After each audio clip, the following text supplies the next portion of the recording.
Hi అండి, welcome back to my channel.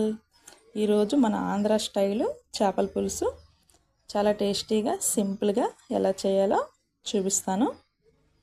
ముందుగా ఒక పెద్ద సైజు చేపను తీసుకొచ్చారనమాట.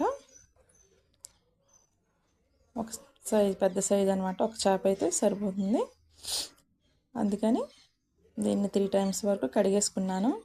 ఇందులోనే కొంచెం పసుపు, కల్లుప్పు కూడా వేసుకొని శుభ్రంగా నీసు వాసన రాకుండా కడిగేసి పక్కన పెట్టేసుకోవాలి.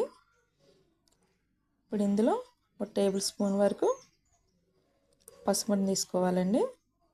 2 టేబుల్ స్పూన్ వరకు కారం తీసుకోవాలి.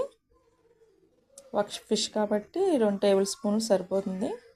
ఇంకొంచెం కావాలంటే ఇంకో స్పూన్ కూడా వేసుకోవాలి. 1 స్పూన్ వరకు కల్లుప్పు వేసుకొని ముక్కకు పట్టినట్టు కలిపేసుకొని పక్కన పెట్టేసుకోవాలి. మొత్తం పీసులకి అన్నీ కలిసేటట్టు కలుపుకుందాం. కొంచెం కారం తక్కువగా ఉంటే ఇంకో స్పూన్ కూడా వేసుకున్నానండి. మొత్తం 3 వరకు వేసుకున్నాను స్పూన్లు.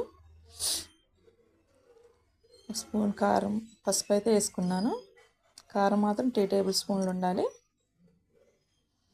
మొత్తం కలిపేసుకొని 1 గంట వరకు పక్కన పెట్టేసుకున్నాను.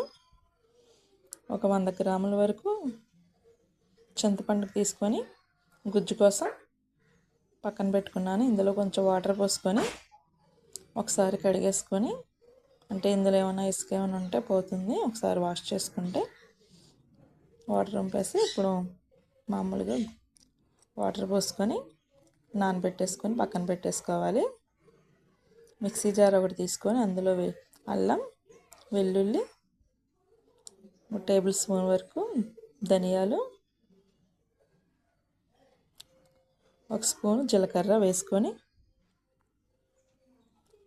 మిక్సీ పెట్టేసుకొని పేస్ట్ చేసి పక్కన పెట్టేసుకుందాం.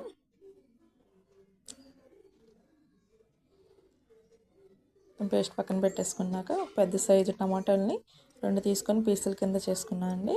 అవి కూడా ఒకసారి మిక్సీ పట్టేసుకోవాలి.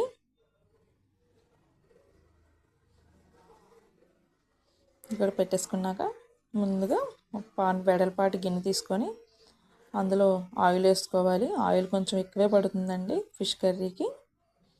ఆయిల్ వేసుకున్నాక ఆయిల్ వేడెక్కాక ఆనియన్స్ 4 తీసుకున్నాను. ఒక మీడియం సైజ్ అనమాట. 4 పచ్చిమిర్చి బారుగా కోసి పెట్టుకోవాలి. పచ్చిమిర్చిని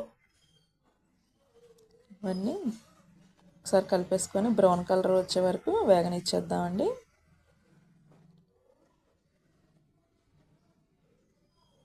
బ్రౌన్ కలర్ వచ్చేస్తున్నాయి కదా, ఒకసారి కలిపేసుకొని అటు ఇటు ఇందాక మనం పక్కన పెట్టుకున్నాం కదండి టమాటా పేస్ట్, అది వేసుకోవాలి. ఇది టమాటా పచ్చికాయలు కాబట్టి పచ్చివాసన పోయే వరకు కలిపేసుకోవాలి. ఇది బాగా మగ్గిపోయాక అలాగే మసాలా పెట్టుకున్నాం కదా, మసాలా పేస్ట్ కూడా ఇందులో వేసేసుకుందాం. సరే, ఆయిల్ పైకి వస్తే బాగా మనకి మగ్గిపోయినట్టు. అలాగే మసాలాను కూడా వేసుకొని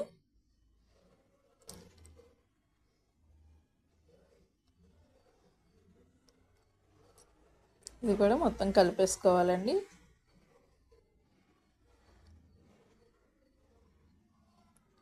మసాలా మొత్తం మగ్గే వరకు 5 minutes వరకు మగ్గిపోతుంది అన్నమాట. చింతపండు గుజ్జు తీసుకొని ఈ క్వాంటిటీలో ఉంచుకోవాలి. మరీ పలచగా ఉండకూడదు. ఇలాగైతే సరిపోతుందండి. ఒకసారి కలిపేసుకొని ఇందులోనే మనం పక్కన పెట్టేసుకున్నాం కదా పులుసు, చింతపండు పులుసును కూడా ఇందులో వేసుకుందాం.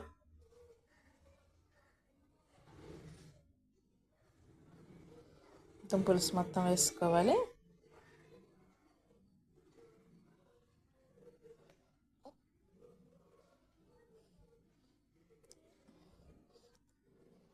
ఇంకొంచెం కూడా కలిపి పక్కన పెట్టాను, అది కూడా వేసేసుకుంటాను. సరే, వేసేసాను అన్నమాట. ఇప్పుడు 2 minutes వరకు ఉడకనిచ్చేద్దామండి పులుసు. ఈ క్వాంటిటీ అయితే సరిపోతుంది.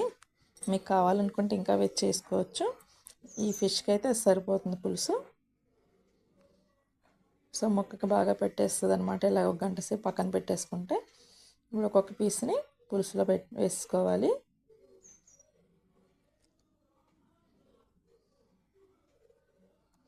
ఇప్పుడు మొత్తం వేసుకున్నాం అనమాట.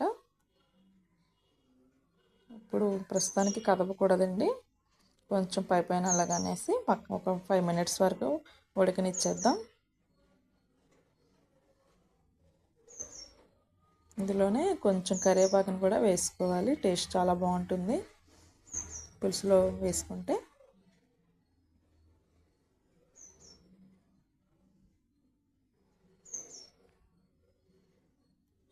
టెన్ మినిట్స్ వరకు ఉడికించేద్దాం. సరే ఒకసారి గరిటె పెట్టకుండా ఇంకా ఒకసారి అటు ఇటు కలిపేసుకోవాలి.